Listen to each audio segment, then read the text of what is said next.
Welcome to this explainer. Today we're going to learn a science-backed method to stop procrastinating. Many of us have big goals, but we just can't seem to start them. We feel completely stuck. Well, today I'll be your guide to fix this problem. We're going to understand exactly how the human brain works, and we will learn how to finally take action. Okay, let's dive into this. Here is our roadmap for today. First, we'll clean your task list. Second, we'll break tasks into small steps. Third, we'll look at future pleasure versus present pain. Fourth, we'll see how action actually creates brain motivation. And finally, we'll build a lasting habit. Let's get started. Section 1. Clean your task list. We need to stop the overwhelm by deleting tasks. We often have way too much to do, and when our task list is too long, our brains just freeze. To fix this, we need to start by writing everything down. That's step 1. Step 2 is to ask if each task is truly necessary. Then, step 3 is to delete tasks. Imagine starting your day with 20 tasks. That makes you feel exhausted just thinking about it. We absolutely must cut that list down. So how do we actually decide what to delete? We can ask a few simple questions. First, ask yourself, what if I simply don't do it? Will something terrible happen? Second, would I pay money for it right now? Think about an unread book sitting on your shelf. Would you buy it again today? Third, is this task just a belief? Do you just think you have to do it? And finally, can someone else do it? For example, you don't have to clean your office yourself. You could pay a cleaning service to do it for you. Asking these questions helps us quickly delete unnecessary tasks. Moving on to Section 2. Break tasks into small steps. We will make big goals very small. After you delete tasks, you'll still have some important things left, but they might still look too big and scary. We must make these remaining tasks very small, and this brilliantly illustrates how to do that. Step 1 is to build a new website, but that's too big. You will probably never start. Step 2 is a bit better. You decide to write a text about coaching, but honestly, it's still a little big.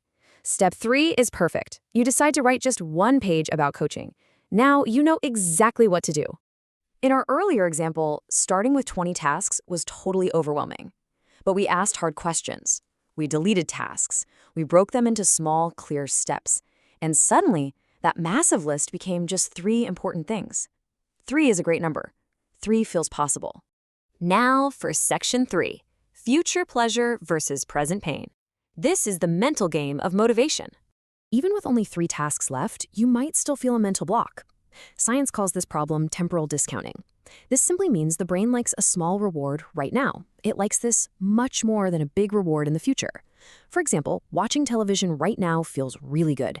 Building a successful business later is obviously better, but the brain naturally chooses free time right now instead of success later. But we can fight this brain habit.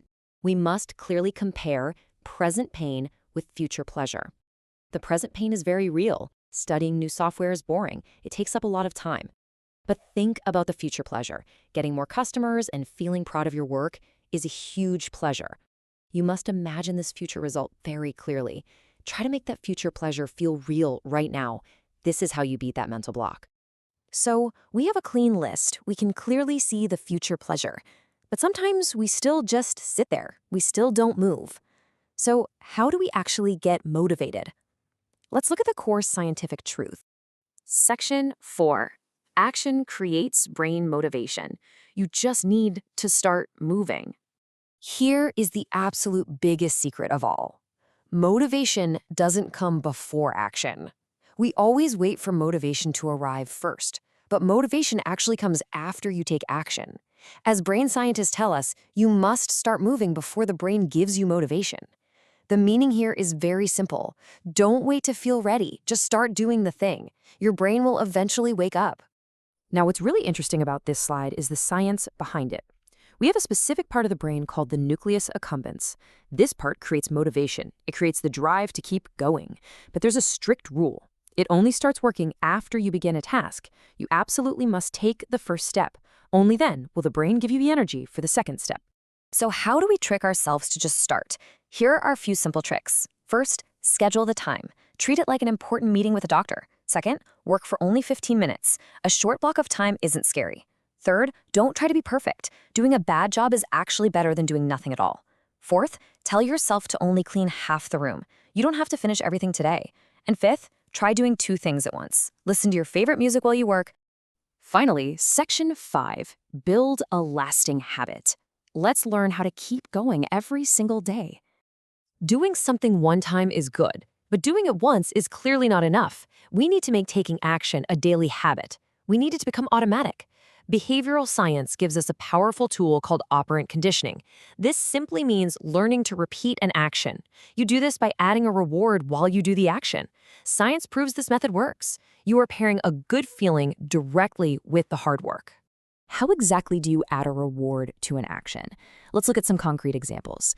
If your action is muscle training, you can eat chocolate. You eat a small piece of chocolate while you lift weights. Your brain quickly learns to love the exercise. If your action is working on your website, your reward can be physical comfort. You can stay in your cozy living room to do the hard work. We can also use future pain to force our brain to build a good habit. Imagine the future pain of a longtime smoker. The smoker gets very sick. The smoker misses a grandchild's wedding. This is a very sad thought. Now imagine the future pleasure. A healthy person feels great. They fully enjoy the wedding. Imagining this deep future pain is very strong. It's another great way to build a good habit today. So the crucial point to remember is to start small. Don't try to be perfect. Clean up your list. Find the very smallest step. Don't wait around for motivation to strike. Just start the task for 15 minutes. And remember to give yourself a reward. This is the real science of taking action. I'll leave you with this final thought. What small step will you take today? Don't try to change your whole life all at once. Just pick one tiny action and go do it right now. Thank you for joining me for this explainer. I'll see you next time.